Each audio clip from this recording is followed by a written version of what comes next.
Hello नमस्ते, मैं दरवेश आनंद आप सभी विद्यार्थियों का पुनः एक बार दरवेश आनंद ऑनलाइन यूट्यूब चैनल पर स्वागत करता हूं। अब हम पढ़ावतानी तोहके समीकरण तू पढ़ते नहीं ख कूट के बना देम तोहे चूरन तू पढ़ते नहीं ख। हम कहतानी तोहके पढ़े के तू फेरा में बाड़ खाली लड़े के। हम कहतानी तोहके पढ़े के तू फेरा में बाड़ खाली लड़े के। मन लगा के पढ़ बाबू सुनर आ ना तो काढ़ देम कुछ उमर। आव बाबू करन पढ़ के समीकरण। कौन समीकरण बाबू? तो आज हम लोग पढ़ेंगे गति के समीकरण के बारे में। किसके क्या पढ़ेंगे बाबू? गति के समीकरण के बारे में। तो हम आपको बता दें बाबू कि गति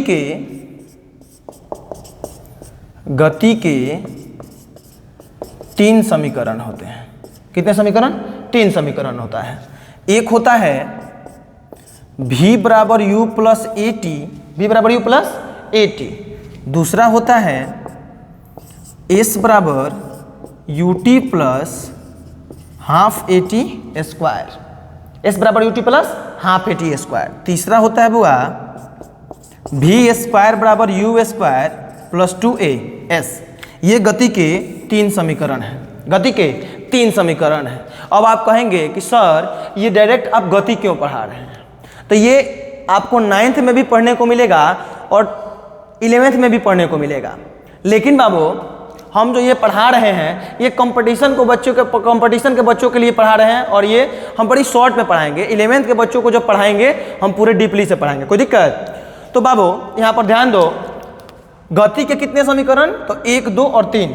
हमने पिछले क्लास में पढ़ाया था गति के नियम के बारे में जिसे हम न्यूटन्स लॉ कहते हैं। तो आपको हम बताए थे कि न्यूटन का 3 नियम होता है और गति के या कहें कि न्यूटन के गति नियम कहें या गति के नियम कहें तो गति के 3 नियम होते हैं और गति के 3 समीकरण होते हैं। नियम भी 3 और समीकरण भी 3। कोई दिक्कत? तो गति के नियम 3 होते हैं और समीकरण भी 3 होते हैं। पहला होता है v बराबर u प्लस ए टी। दूसरा होता है s बराबर U T plus half A T square. तीसरा होता है v स्क्वायर बराबर u स्क्वायर प्लस 2as।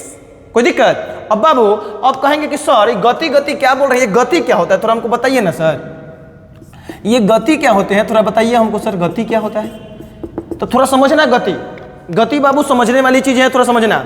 यदि किसी वस्तु के स्थिति में किसी स्थिर बिंदु के सापेक्ष, ध्यान से समझना, ध्यान से सुनना, यदि किसी वस्तु के स्थिति में स्थिर बिंदु के सापेक्ष समय के साथ अगर परिवर्तन न हो तो उस वस्तु को हम स्थिर कहते हैं, है ना? यदि किसी वस्तु के स्थिति में किसी स्थिर बिंदु के सापेक्ष समय के साथ अगर बदलाव हो, परिवर्तन हो, स्थिति में क्या हो? परिवर्तन हो, तो उस वस्तु को हम गतिमय या गति में कहते हैं। कोई दिक्कत? मोशन, इंग्लिश में क्या बोलते हैं इसे? मोशन। मोशन। कोई दिक्कत? जैसे हम आपसे पूछें बाबू बताना, देखना, बताना आप लोग क्या हम गति में हैं? तो शायद आप लोगों का ये जवाब आएगा कि हाँ सर आप गति में हैं, हाँ सर आप गति में हैं। क्योंकि सर हम वहाँ पे बैठ कर देख रहे हैं अपने मोबाइल में, तो आप कैमरा के पास आ रहे हैं और फिर दूर जा रहे हैं, पास आ रहे हैं और फिर दूर जा रहे हैं, अर्थात आपकी स्थिति में क्या हो रहा है? परिवर्तन हो रहा है। एक्चुअली में हो क्या रहा है बाबू? आप खुद से तुलना कर रहे हैं। हम आपसे पूछे क्या हम गति में हैं, तो आप खुद से तुलना करके बता दे रहे हैं कि हाँ आप गति में हैं, है ना? लेकिन ये क्वेश्चन अगर देखा जाए बेसिक रूप में जा करके तो अभी ये क्वेश्चन पूरा नहीं हुआ है, क्योंकि हम ये नहीं बोले हैं कि इसके सापेक्ष। ये एक सापेक्षिक वर्ड है, तुलनात्मक वर्ड है। गति जो है तुलनात्मक वर्ड है, इसमें आपको तुलना करनी होती है, तुलना करके बतानी होती है कि सामने वाला वस्तु गति में है या स्थिर है, मोशन में है या रेस्ट है। आप समझ रहे हैं ना? अब आपको क्या करना है, जैसे हम देखो इसे पूछे, हम ऐसे चले और इस मार्कर से पूछेंगे, देखो मार्कर मेरे हाथ में ऐसे है और हम ऐसे जा रहे हैं, देखो, और मार्कर से हम पूछें ए मार्कर हम गति में हैं, ए मार्कर हम गति में हैं, तो मार्कर क्या कहेगा?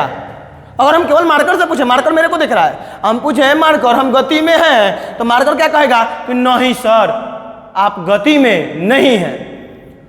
क्योंकि आप देख रहे हैं अपने रिस्पेक्ट में, तो देख रहे हैं कि हम भी गति में हैं, अब मार्कर भी गति में है। आप समझिएगा चीजों को, आप देख रहे हैं तो आपको लगेगा कि हम भी गति में हैं और मार्कर भी गति में है। लेकिन एक्चुअली में है क्या कि जब हम मार्कर से पूछेंगे और मार्कर मेरे को देखेगा तब कहेगा कि नहीं सर आप गति में नहीं हैं, क्योंकि मार्कर के सापेक्ष समय के साथ हमारे स्थिति में कोई परिवर्तन नहीं हो रहा है। क्योंकि मान देखो यहाँ पर भी हमारे बीच की दूरी इतना ही है ना, और यहाँ से हम फिर चल के यहाँ आ जाएंगे, फिर भी देखेंगे हमारे बीच की दूरी इतना ही है। इसके सापेक्ष हमारे और इसके बीच की दूरी में अर्थात स्थिति में कोई परिवर्तन नहीं हो रहा है, अर्थात हम गति में नहीं है।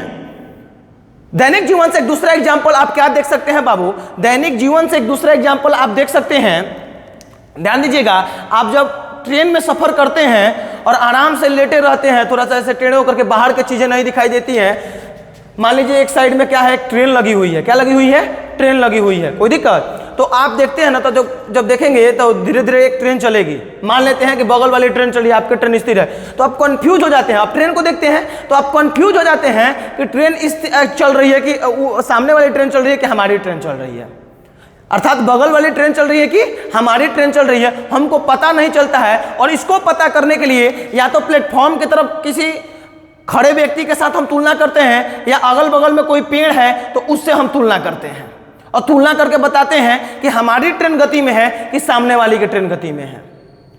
क्योंकि हम समझ नहीं पाते हैं, हमको तुलना करना होता है स्थिर बिंदु के सापेक्ष। किसके सापेक्ष? स्थिर बिंदु के सापेक्ष। तब हम तुलना करके बता सकते हैं हम गति में है कि सामने वाला गति में है, नहीं तो हम कंफ्यूज हो जाएंगे गति में है कि कौन गति में, हम है कि वो है। क्योंकि हम रेस्ट वस्तु के साथ ही तुलना कर सकते हैं, तब हम बता सकते हैं कि हम गति में है कि सामने वाला गति में। जैसे ट्रेन वाले में कि देखो कैसे कंफ्यूजन पैदा होता है। कोई दिक्कत? तो हम आपको पिछले क्लास में जो पढ़ाए थे गति के नियम के बारे में, तो आपको याद रखिएगा, ये कॉम्पिटिटिव विद्यार्थियों के लिए इंपॉर्टेंट है। इसमें कंफ्यूज हो जाते हैं बच्चे, गति के समीकरण और गति के नियम में कंफ्यूज हो जाते हैं। या बोर्ड के जो विद्यार्थी हैं 11th और 12th के लिए, उनके लिए भी ये बहुत जरूरी है, या 9th के लिए, है ना। ये सरल रेखीय गति होता है, या जिसे हम वन डायमेंशन मोशन कहते हैं। क्या कहते हैं? वन डायमेंशन मोशन, एक विमीय गति। एक विमीय गति के अधिकांश प्रॉब्लम को हम इसके सहयोग से सॉल्व करते हैं, गति के समीकरण के सहयोग से हम सॉल्व करते हैं। जो गति का पहला समीकरण होता है v बराबर u प्लस ए टी, दूसरा होता है s बराबर ut plus half A T square, तीसरा होता है v स्क्वायर बराबर u स्क्वायर प्लस 2s, है ना। इसी के सहयोग से हम वन डायमेंशन मोशन के प्रॉब्लम को सॉल्व करते हैं। कंपटीशन में भी, जनरल कंपटीशन में इससे क्वेश्चन पूछता है ना। तो ये समीकरण बोर्ड के विद्यार्थी हो, चाहे 11th हो, 12 हो, 9th के विद्यार्थी हो, 10th के विद्यार्थी, इनको भी याद होने चाहिए गति के समीकरण। बहुत ऐसे क्वेश्चन होते हैं या बहुत जैसे डेरिवेशन होते हैं जिसमें इसका हमको सहयोग लेना पड़ता है, जो बच्चों को याद नहीं होता है ना। हम भी क्लास में जब पढ़ाते हैं तो देखते हैं बच्चों को याद नहीं होता है, इसलिए आप इसको याद कर लीजिएगा। ऐसे ही गाने से ज्ञान सीरीज में हम छोटे छोटे वीडियो लाते रहेंगे और एक एक टॉपिक को समझाते रहेंगे, जो एक विस्तृत रूप में जब पढ़ाएंगे तो हम 11th पढ़ाएंगे उसको विस्तृत रूप में इसमें हम पढ़ा देंगे। कोई दिक्कत? तब तक के लिए धन्यवाद, मजा लीजिए, पढ़ते रहिए।